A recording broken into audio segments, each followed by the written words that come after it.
오늘 코로나19 소식 두 분과 함께 하겠습니다. 김윤 서울대 의료관리학교실 교수, 최진봉 성공회대 교수 모셨습니다. 어서 오시죠. 안녕하세요. 예, 저희가 일단 추이부터 좀 살펴보겠습니다. 네. 지역 발생 일일 확진자 수 감소세에 접어들었지만 지금 이 신규 확진자 숫자만 봤을 때는 100명대입니다. 안심할 수는 없는 상황인데 교수님 어떻게 보고 계십니까? 사흘째 이제 국내 발생 기준으로 하면 100명대 이하 두 자릿수를 기록하고 있고, 우리가 기대했던 것만큼 빠른 속도로 줄진 않고 있지만, 예. 안정적인 하향세를 기록하고 있어서, 정부가 이제 2.5단계에서 2단계로 전환이 가능했던 것도 그런 배경이 있는 것 같습니다. 그렇지만 이제 여전히 감염 경로를 알 수 없는 감염의 비율이 높고, 이전에 발생하지 않던 곳까지를 포함해서 산발적인 집단 감염들이 이제 지속되고 있는 상황, 이런 것들이 이제 여전히 위험 요소로 작용하고 있어서 예. 우리가 꾸준히 방역 수칙을 지키고 정부 방침에 따라서 코로나19의 발생 확산 속도를 좀 계속 하향세로 유지할 수 있었으면 하는 바람입니다. 예, 말씀해 주신 것처럼 감염 경로 불명 환자 비율이 지금 23%를 웃돌고 있고 고령 환자 비율도 계속해서 높아지고 있습니다. 이런 비율들이 좀처럼 줄지 않는 원인은 뭐라고 파악하고 계세요? 고령 환자 비율이 이전에 비해서 높은 이유는 이제 이전에는 주로 대구 신천지의 젊은 교도를 중심으로 한 감염이 높았던 데 반해서 이번에는 이제 사랑제일교회 광화문 집회가 주로 이제 노인분들이 많이 다니시던 교회 참여한 집회였고, 이후에 이제 다단계 판매 회사들에서 그 감염이 계속해서 끊이지 않고 있고 전체 감염률이 올라가면서 노인들이 주로 계시는 이제 요양병원이나 요양시설에서의 감염이 산발적으로 계속 발생하고 있어서 예. 이런 이제 요인들이 복합적으로 작용해서 노인 비율이 굉장히 높은 것 같습니다. 예, 알겠습니다.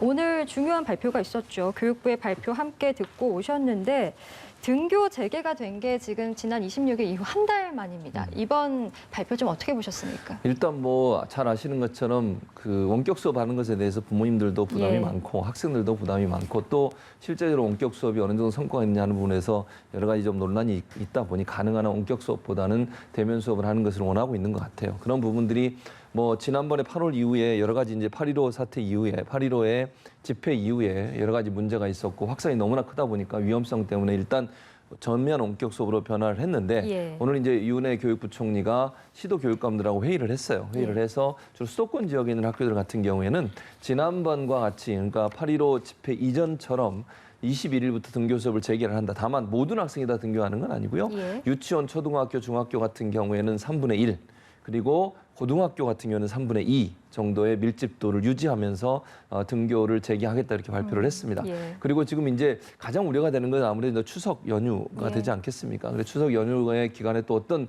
변화가 있느냐에 따라서 변화가 될 수도 있지만 만약에 추석 연휴가 지나고 나서도 계속 이렇게 100명대 이하의 어떤 그 감소 추세를 계속 유지한다고 하면 예. 이 지금 제도가 계속 진행될 것으로 보여지고요. 현재 농어촌이나 산촌에 있는 학교 같은 경우 특수학교, 소규모 학교 이런 학교들은 자율적으로 선택을 하게 돼 있습니다. 그래서 숫자가 적은 학교들 같은 경우에는 밀집도가 떨어지기 때문에 충분히 모두 다 등교 수업을 할 수 있는 상황이 된다고 볼 수 있을 것 같고요. 지금 현재까지는 12월 3일 날 수능 그대로 치르는 것으로 예. 계획이 돼 있는 상황이다. 그래서 아마 이런 여러 가지 상황을 종합해 봤을 때 교육부 입장에서는 마냥 이렇게 원격 수업하는 것이 부담이 될 수 있고 또 학부형 입장에서도 그런 부분에 대한 불만이 있어서 아마 예. 대면 수업으로 돌아선 게 아닌가 이렇게 볼 수 있을 것 같습니다. 예, 등교 재개와 관련해서는 여러 가지 의견들이 있습니다만 김 교수님께도 좀 질문을 드려야 될 것 같습니다. 네. 방역적인 차원에서 이 교육부의 발표 어떻게 보셨습니까? 저는 지금 학생들이 등교 수업을 하지 않으면서 오히려 학교 바깥에서 보내는 시간이 많고 학교 바깥에서의 감염 발생이 줄지 않고 계속 늘어나고 있어서 예. 그런 부분들을 고려할 때 오히려 학교 밖보다 더 안전한 학교 안에서 학생들이 더 많은 시간을 보낼 수 있도록 하는 쪽으로 등교 수업을 재개하는 게 방역적인 측면에서도 더 바람직하다고 생각합니다. 예, 원격 수업에 대한 이제 한계성이 계속해서 지적이 돼 왔고 오늘 교육부 발표에서도 이 원격 수업 질을 높이는 방안에 대해서 유은혜 부총리가 좀 설명을 하기도 했습니다. 학습 공백 우려를 해소해야 된다. 그 대책들이 좀 나온 것 같은데 어떻게 좀 평가하십니까? 뭐 일단 이게 사실 하루아침에 이루어질 수 있는 문제는 아니에요. 예. 그러니까 예를 들어서 선생님들이 일정 부분 대면 수업이 아니고 원격 수업을 하다 보니까 질이 떨어진다고 하는 불평, 불만들이 있기 때문에 이런 부분들을 보완하기 위해서 소통을 좀 늘려가겠다고 했습니다. 교사와 학생 간에. 그래서 예. 이게 투웨이 커뮤니케이션, 일방적으로 메시지를 전달하는 것이 아니라 학생들과 대화하고 질문도 받고 답변도 하는 이런 형태의 어떤 시스템을 구축해 나가겠다. 근데 이게 모든 학교에 지금 구축돼 있는 건 아니거든요. 예. 그러다 보니까 일부 학교들은 지금 시험적으로 시행하고 있는 것으로 알려지고 있습니다. 그래서 너무 일방향적으로 선생님이 어떤 영상을 통해서는 아니면 이미 제작된 어떤 영상을 그러니까 송출하는 것이 네. 아니라 학생들과 직접 쌍방향 커뮤니케이션이 가능할 수 있도록 하는 것을 좀 더 확대해 나가겠다는 얘기를 했고요. 교육청과 노력을 해서 일단 그 교육의 질을 좀 평준화하는 표현이 나쁜 표현보다는 예. 어느 정도 수준에서 좀 모든 학생이 동일한 형태의 교육을 받기 위해서 교육방송이나 EBS나 이런 방송들의 전문성들을 활용하는 부분도 적극적으로 추진할 것으로 보여집니다. 그리고 교육부가 학습 격차를 해소하기 위해서 지속적으로 점검을 하면서 만약에 뭐 기기가 부족하거나 아니면 좋은 선생님들 또는 어떤 그 학생들에게 아주 교육의 질이 높은 어떤 서비스가 있다고 하면 그걸 한 학교만 하지 말고 여러 학교에 함께 하는 것도 하나의 방법이 될 수 있을 것이다. 그리고 인터넷 환경도 마찬가지로 모든 교실에 인터넷 환경을 조성을 해서 예. 기자재도 충분히 좀 보급을 해가지고 이게 쌍방향 소통이 가능한 그런 어떤 교육 환경을 만드는 노력하겠다고 얘기를 했으니까 예. 이건 좀 시간이 좀 걸릴 것 같고요. 어쨌든 교육부가 이런 부분들을 적극 실행을 해서 교육의 질 문제가 더 이상 논란이 되지 않도록 해야 되지 않겠나 이런 생각이 듭니다. 예, 이러한 조치들은 이제 다음 달인 10월 11일까지 적용이 되는 거고요. 이후 상황은 더 지켜보면서 결정하겠다라는 교육부의 발표까지 저희가 좀 다뤄봤습니다.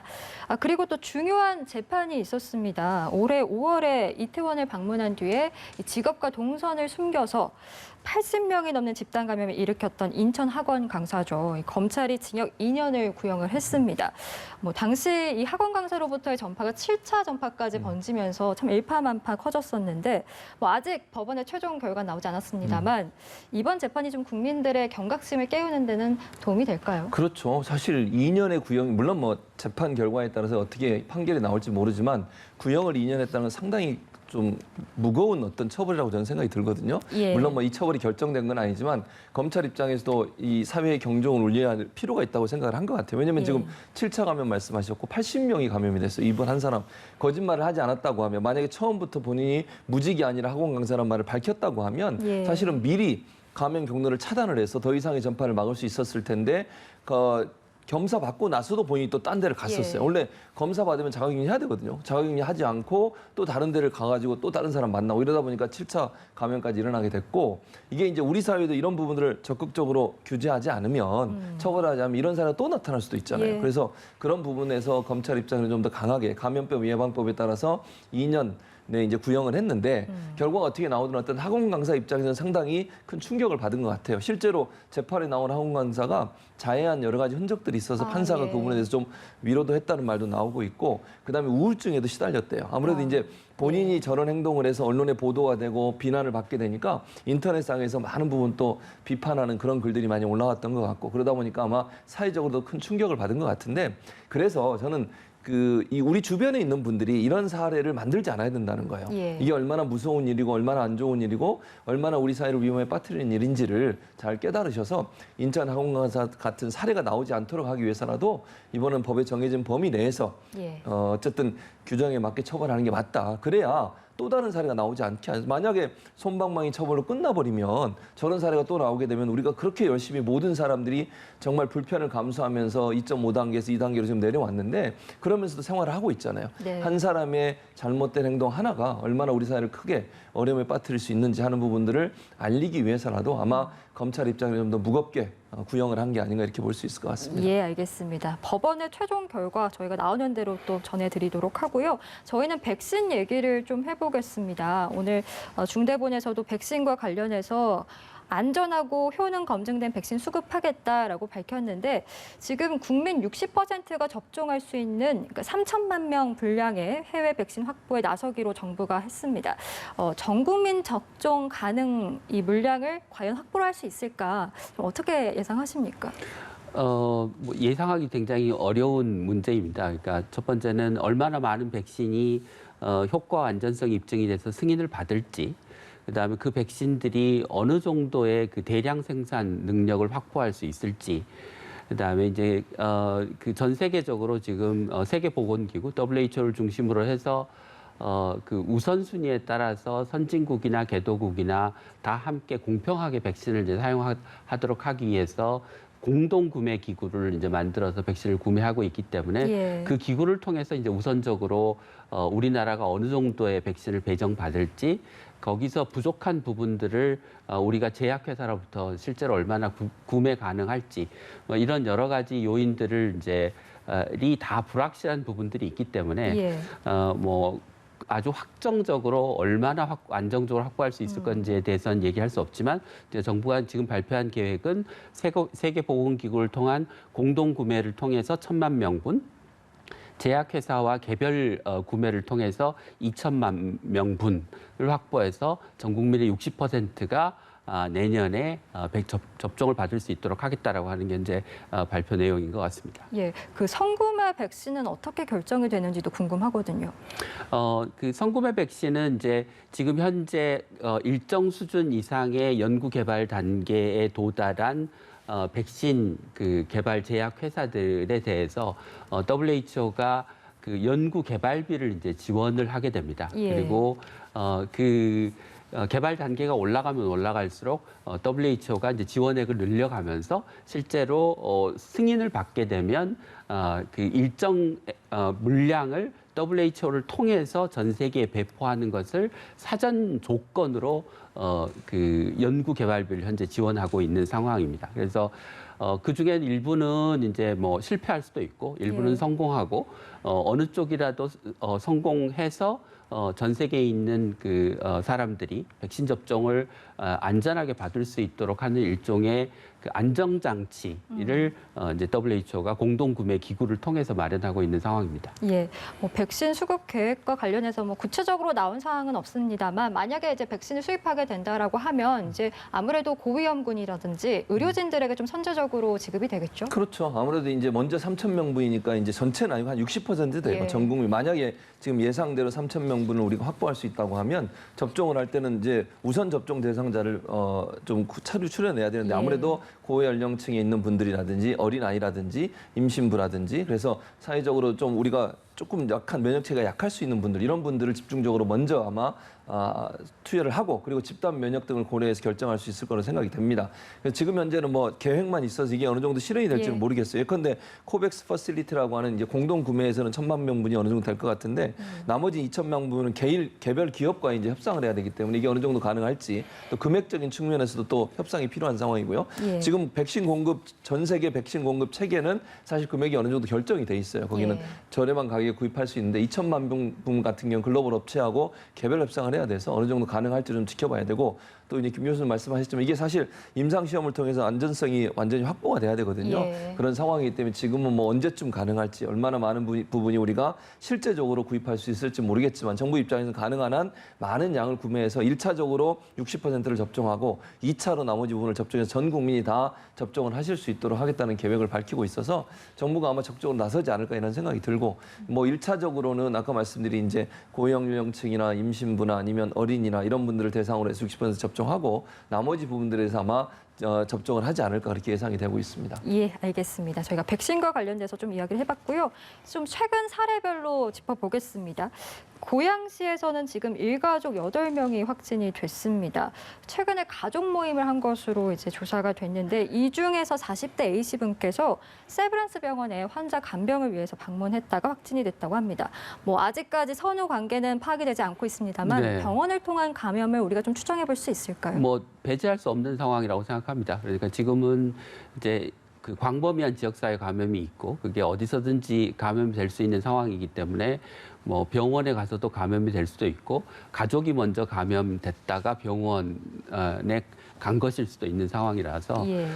이제 여기서 우리가 좀 유의해야 될 부분은 지금은 이게 우리가 흔히 좀 안전하다고 생각하는 가까운 지인들, 가족 간의 모임 내에서도 전파가 일어날 수 있는 상황이라 가능한 한 그 대외 활동이나 다른 사람들과의 접촉을 자제해 주시는 게 일정 기간 동안 그런 그 감염의 위험을 낮출 수 있는 시기인 것 같습니다. 예, 뭐 수원시에서도 가족 간의 전파가 있었다 하고 가족 간 전파가 계속해서 늘어나고 있는데 이제 야외뿐만 아니라 가정 내에서도 좀 방역 수칙을 잘 지켜주시는 게 중요하다라는 생각이 듭니다.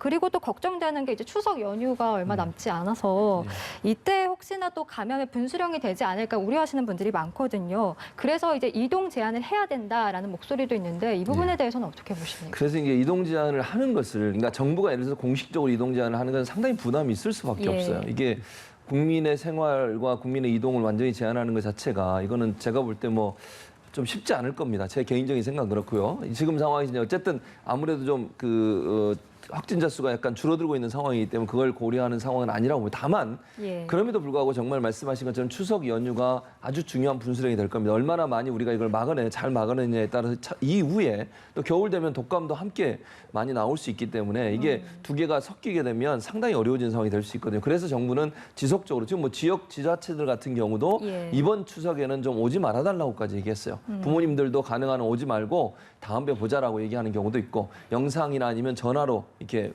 인사도 나누고 이렇게 해달라고 요구를 하고 있는데 저는 그렇게 하는 게 맞다고 봐요. 즉 정부가 공식적으로 이동 제한을 하는 것보다 국민들이 스스로 알아서 이동 제한을 해주셨으면 좋겠다. 뭐 부모님 뵙고 인사드리는 게 중요하고 또 그걸 기다리시는 부모님도 많으실 텐데 그럼에도 불구하고 이번 추석만은 조금 한번 참아주시면 우리가 빠른 시간 안에 이 그 코로나19의 어떤 어려움을 이겨내고 우리 사회가 다시 원래의 모습으로 돌아갈 수 있는 기회가 되지 않겠어요? 그런데 잠깐의 방심, 잠깐의 어떤 그 부모님 뵈러 가는 이 추석 연휴의 이동 때문에 만약에 확산된다고 하면 우리가 견뎌야 될 더 많은 날들, 그보다 훨씬 많은 날들 우리는 고통 속에 또 지내야 됩니다.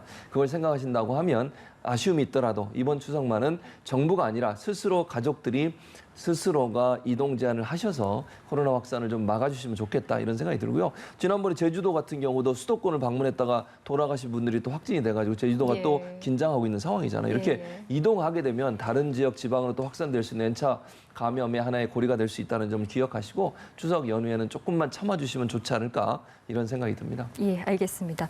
저희가 마지막 질문이 될 것 같습니다. 그 송파구 우리교회 관련 확진자 얘기를 할 건데 6명이 추가가 돼서 지금 32명의 확진자가 발생을 했습니다. 이 중엔 또 유치원생도 포함이 됐는데 2차례 대면 예배를 강행했다고 하더라고요. 역시 여기서 좀 감염이 됐을 가능성이 크겠죠. 네, 그렇습니다. 그러니까 그 정부가 이제 코로나19의 감염 위험이 대단히 높은 상황에서 그 종교 단체, 교회들로 하여금 대면 예배를 좀 자제해달라고 얘기했던 상황에서 그 기간 내에 이제 대면 예배를 강행했고 거기서 아마 접촉이 이루어지고 감염이 됐을 가능성이 높습니다. 그래서 이제 정부가 대면 예배를 금지했음에도 불구하고 그 교회나 이제 종교 시설들이 예배를 강행하면 이걸 참 그 강압적으로 막기는 상당히 쉽지 않을 것 같습니다만 이번 경우처럼 감염 사례가 발생하면 정부가 그 국민들에게 약속했던 것처럼 구상권 행사를 포함해서